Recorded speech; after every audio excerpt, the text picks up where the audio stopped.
मैं एक गरीब परिवार से थी और दिखने में भी बहुत काली थी। मुझसे शादी करने को कोई भी तैयार नहीं होता। पर एक दिन अचानक मेरी माँ ने मुझे बताया कि तुम्हारे लिए एक बहुत अच्छा रिश्ता आया है।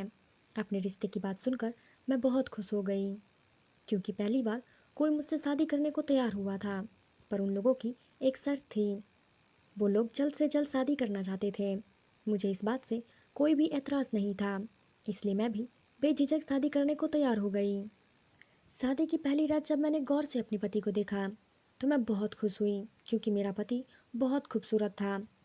मुझे अपनी किस्मत पर यकीन नहीं हो रहा था कि मुझ जैसे बदसूरत लड़की की भी शादी इतने खूबसूरत मर्द से हो सकती है। उसको मेरी बदसूरती से कोई एतराज़ नहीं था। वो मुझसे बहुत प्यार करता था। पर एक दिन रात को अपने पति को स्टोर रूम में जाते हुए देखा, और उस कमरे में कुछ ऐसा हुआ जिसे देखकर मेरे होश उड़ गए। यूँ तो मेरा नाम आरती था, लेकिन सभी लोग मुझे काली कलूठी कहकर बुलाते थे। यहाँ तक कि कभी कभी माँ बाप भी मुझे कलूठी कहकर बुलाते थे। मुझे उनकी जुबान से यह सब सुनकर बहुत बुरा लगता, पर सुनकर रह जाती थी। करती भी तो क्या, क्योंकि मैं बिल्कुल भी अच्छी नहीं थी। मुझसे छोटी और मेरी दो बहनें थी। जब भी कोई लड़का मुझे देखने को आता, मेरी छोटी बहनों को पसंद कर लेता। छोटी बहनों की शादी हो जाती। धीरे धीरे करके मेरी दोनों छोटी बहनों की शादी हो गई, पर मैं अभी तक कंवारी ही थी। यह सब देखकर मैं अंदर ही अंदर खूब रोती, पर अंदर के चोट में किसी को दिखा भी नहीं सकती थी। मैं मन ही मन सोचती कि क्या यह दुनिया सिर्फ गोरे और खूबसूरत लोगों के लिए बनी है। काले लोगों की इस दुनिया में कोई जगह नहीं। मैं किसी से क्या शिकायत करती, जब मेरे अपने माँ बाप ही मुझे बदसूरत कहकर बुलाते। धीरे धीरे मेरी उम्र निकलती जा रही थी। मैंने महसूस किया कि मेरे माँ बाप को भी अब मेरी शादी की कोई परवाह नहीं। मैं बस घर के सारे काम करती। मेरी बहनें जब ससुराल से आती तो उनके आगे पीछे लगी रहती। मुझे यह सब देखकर और सोचकर बहुत तकलीफ होती कि अगर आज मेरी भी शादी हुई होती तो मायके आने के बाद मेरी भी खातिरदारी होती। पर मायके में तो मेरी कोई इज्जत ही नहीं थी। रोज रात को आसमान की तरफ देखकर भगवान से बातें करती हुई खूब रोती और पूछती, हे भगवान, तेरे सिवा मेरे इस दुनिया में कोई भी सुनने वाला नहीं है। अब तू ही बता, आखिर मेरे साथ ऐसा क्यों हो रहा है। अगर तूने मुझे ऐसा बनाया तो इसमें मेरा क्या कसूर है। दुनिया वाले बहुत बुरे हैं। तेरे बनाए हुए लोग मेरी बिल्कुल भी कदर नहीं करते। मेरे वक्त कुछ इसी तरह गुजर रहे थे। मैंने अपनी ज़िंदगी से समझौता कर लिया था। कुछ दिन बाद मेरी ज़िंदगी में कुछ ऐसा हुआ कि मेरी पूरी दुनिया ही बदल गई। शायद भगवान ने मेरी सुन ली थी। शायद अब मेरा भी वक्त आ गया था। जब मेरा रिश्ता आया तो मेरी माँ ने मुझे बताया। मैं बहुत खुश हो गई, पर मेरे ससुराल वालों को जल्द से जल्द शादी करना चाहते थे। जल्द शादी करने में मुझे कोई ऐतराज़ नहीं था, और मैंने इस शादी के लिए हाँ कर दिया, क्योंकि मेरे ससुराल वाले दहेज में मेरे माँ बाप से कुछ भी नहीं मांग रहे थे, और नहीं तो शादी का पूरा खर्चा भी उठाने को तैयार थे। मुझे भी यह सब बहुत अच्छा लग रहा था, और मैंने शादी के लिए हाँ कर दिया। जब मैंने अपनी माँ से लड़के के बारे में पूछा तो मेरी माँ ने कहा, हाँ लड़का मैंने देखा है, पर दूर से देखा है। वो भी तुम्हारी तरह काला है। उस लड़के के शक्ल सूरत के बारे में सुनकर मुझे लगा वो भी इस काले गोरे रंग से भेदभाव करने वाली इस दुनिया के द्वारा सताया हुआ इंसान होगा। चलो अच्छा ही है, हम दोनों की जोड़ी फिट होगी। मेरी सगाई तो हुई नहीं, डायरेक्ट मेरी शादी थी। अगले हफ्ते मेरी शादी थी। मैं अपनी शादी के दिन कमरे में शादी के जोड़े में बैठी हुई थी, दूल्हे का इंतज़ार कर रही थी। पर दरवाजे पर जब दूल्हा आया तो मेरी बहनें दूल्हे को देखते ही रह गई थी, क्योंकि वो बहुत ही खूबसूरत था। कभी कभी मुझे यह सब ख्वाब लगता, पर यह सब हकीकत था। कभी कभी दिल ही दिल में यह सोचती कि कहीं शादी करने के बाद मेरा पति बदल तो नहीं जाएगा, कि 4 दिन की चांदनी और फिर अंधेरी रात। फिर भी भगवान पर भरोसा था कि अभी तक जब सब कुछ अच्छा ही हुआ है तो आगे भी अच्छा ही होगा। मैं शादी करके अपने ससुराल आई तो अपने आलीशान घर को देखकर मैं बहुत हैरान थी। मैंने ऐसा घर तो टीवी सीरियल में ही देखा था। बहुत बड़ा बंगला था, घर में नौकर चाकर थे, यह सब देखकर मुझे खुद ही समझ में नहीं आ रहा था कि मेरे साथ हो क्या रहा है। मेरे दिल में कहीं ना कहीं डर ज़रूर था कि अभी कुछ बुरा हो जाएगा और अभी मेरे सारे ख्वाब टूटकर चकनाचूर हो जाएंगे। लेकिन ऐसा कुछ भी नहीं हुआ। सब कुछ बहुत अच्छा चल रहा था। शादी की पहली रात को मैंने अपने पति से पूछा, आप इतने खूबसूरत और अमीर हैं, आपका इतना बड़ा घर है, आपको तो कोई भी लड़की मिल जाती, जिस लड़की पर हाथ रखते वो आपकी हो जाती, फिर आपने मुझसे शादी क्यों की? मैंने कहा, मुझे अच्छी लड़की से शादी करनी थी। जैसा कि तुमने कहा, मुझे तो कोई भी लड़की मिल जाती, किसी ऐसी लड़की से शादी नहीं करनी थी। मुझे तो तुम जैसी अच्छी और समझदार लड़की से शादी करनी थी। खूबसूरती बाहर से नहीं दिखती, वो तो दिखने वाले की आंखों में होती है। मुझे अपने पति की बातें सुनकर बहुत अच्छा लगा। वो बहुत अच्छे इंसान थे।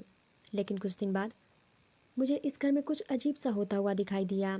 और अजीब ये था कि जब भी रात को मेरी आंख खुलती, मेरा पति बिस्तर पर नहीं रहता। एक रात मैंने रात को पूरी घर में छान मारा, पर वो कहीं नहीं मिला।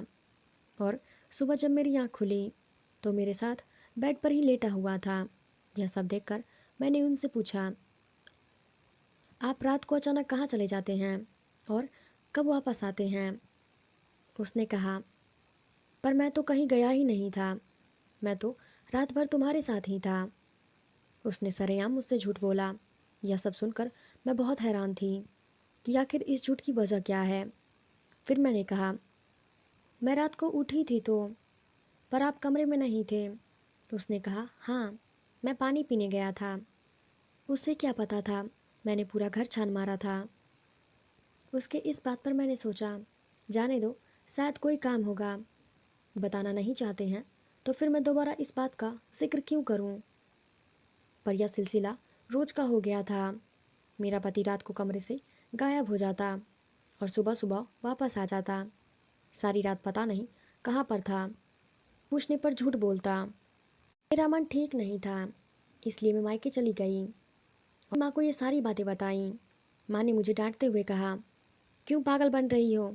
शादी को 2 महीने हो गए हैं और इसे कीड़े निकालना शुरू कर दिया है।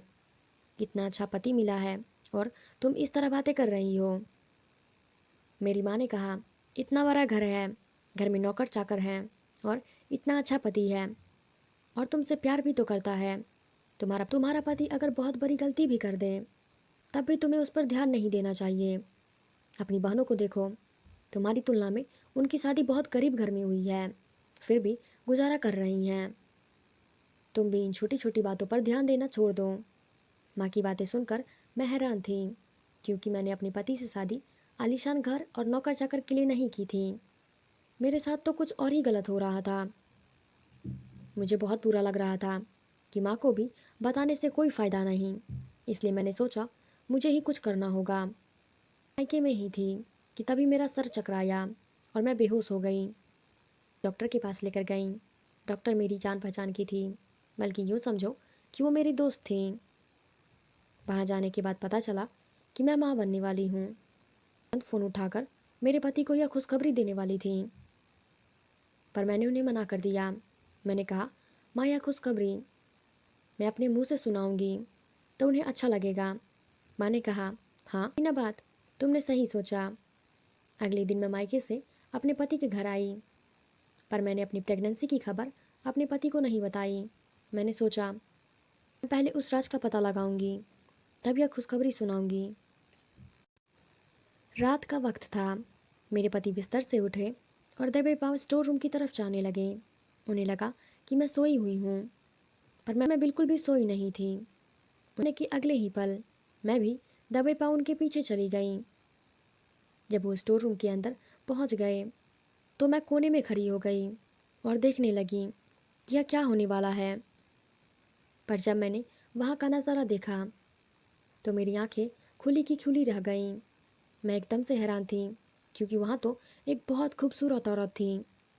मेरे पति ने उसे अपने गले से लगा लिया और उसने मेरे पति से पूछा, आज आप आने में देर क्यों कर दिए? वो कहने लगे, वो सो नहीं रही थी। उस औरत ने कहा, हमें कब तक यह ड्रामा करना पड़ेगा? जिस काम के लिए हम उसे लाए हैं। वह कब पूरा होगा? यह लड़की माँ भी बन पाएगी या नहीं? जल्दी से यह लड़की माँ बन जाए और इसका बच्चा हमें मिल जाए। उसके बाद हम इसे ठिकाने लगा देंगे। मुझे बिल्कुल भी अच्छा नहीं लगता आप उसके साथ रहते हैं। मेरे पति ने कहा, मुझे भी नहीं अच्छा लगता, पर मजबूरी है जब तक कोई बच्चा नहीं हो जाता, क्योंकि तुम्हें तो पता है कि तुम कभी माँ नहीं बन सकती, तो यह सब करना होगा। उस औरत ने पूछा, आपने काली लड़की से शादी क्यों की? पति ने कहा, कोई मिल भी तो नहीं रही थी, क्या करूं, ऊपर से लोग गरीब हैं। अगर हम इस लड़के के साथ कोई ऊंच नीच भी करते हैं तो इसके घर वालों को ज़्यादा फर्क नहीं पड़ेगा। यह सब सुनकर मुझे बहुत दुख हुआ और मैं बहुत डर भी गई थी, क्योंकि अब तो मेरी जान को खतरा था। पता चल गया था कि मेरे पति ने मुझसे शादी बच्चे के लिए की थी। बच्चा हो जाने के बाद यह लोग मुझे मार देंगे, पर मैंने यह होशियारी की थी कि मैंने अपने पेट में पल रहे बच्चे की बात किसी को भी नहीं बताई। माँ बनने वाली हूँ। माँ से भी कह दिया कि वह भी किसी को ना बताए। मैं ऐसे लोगों के साथ लड़ नहीं सकती थी। मैं अपने कमरे में आ गई और ठंडे दिमाग से सोचने लगी, मैं क्या करूँ। फिर मैंने अपनी डॉक्टर दोस्त को यह बात बताई और उसे सारी बात बता दी। मेरी कहानी सुनकर उसने मुझे एक मशवरा दिया। उसने कहा, आरती, यह लोग बहुत बड़े लोग हैं, तुम अकेले इन सब से कभी नहीं लड़ सकती। और माँ जो यहाँ तक कहती हैं कि तुम्हारा पति अगर कोई बहुत बड़ी गलती भी कर दे तो तुम्हें बर्दाश्त करना चाहिए। साथ क्या देंगी? मुझे एक बहुत अच्छा मशवरा दिया। 2 दिनों में अपने पति के पास गई और उनसे कहा, का सर चकरा रहा था, मुझे लगा कि कोई खुशी है, इसलिए मैं डॉक्टर के पास गई, पर डॉक्टर ने मुझे बताया कि मैं कभी माँ नहीं बन सकती। यह सब कहकर मैं अपने पति के सामने फूट फूट कर रोने लगी। यह सब सुनकर मेरा पति भी हैरान हुआ। इस दिखावट की दुनिया के बारे में सोचकर बहुत दुख हुआ, पर मुझे अपनी जान बचानी थी। आखिर मैं अपना बच्चा किसी और को क्यों दूँ? मेरे ने मुझे तलाक दे दिया। बहुत दूर चली गई जहाँ पर मेरे साथ मेरा अपना कोई ना हो। मेरी डॉक्टर दोस्त ने मेरी बहुत मदद की। मैंने एक बेटे को जन्म दिया। मुझे पता भी था कि वह आगे क्या करने वाला है। अगले हफ्ते वो तलाक के कागजात लाया और उससे सिग्नेचर करवाकर मुझे घर से निकाल दिया। उसने कहा, अगर तुम माँ नहीं बन सकती तो तुम्हें अपने पास नहीं रख सकता, निकल जाओ मेरे घर से। आज मेरा बेटा 5 साल का हो गया है और स्कूल भी जाने लगा है। मैं एक छोटी सी नौकरी करती हूँ और अपनी इस दुनिया में रहती हूँ क्योंकि जिस दुनिया में मैं पहले थी वहाँ मेरे अपनों ने भी मुझे भला बुरा कहा, हिम्मत नहीं बढ़ाई। आज मैं एक माँ हूँ और अपने बेटे को यह बहुत परवरिश दे रही हूँ। खुशी की बात तो यह है कि मैं दिखावट के रिश्ते और दिखावट की दुनिया से बहुत दूर हूँ। आज मैं बहुत खुश हूँ। यही थी हमारी आज की कहानी। उम्मीद है कि आपको ये कहानी बहुत अच्छी लगी होगी। आपका इस कहानी के बारे में क्या कहना है हमें कमेंट बताइएगा। के लिए धन्यवाद।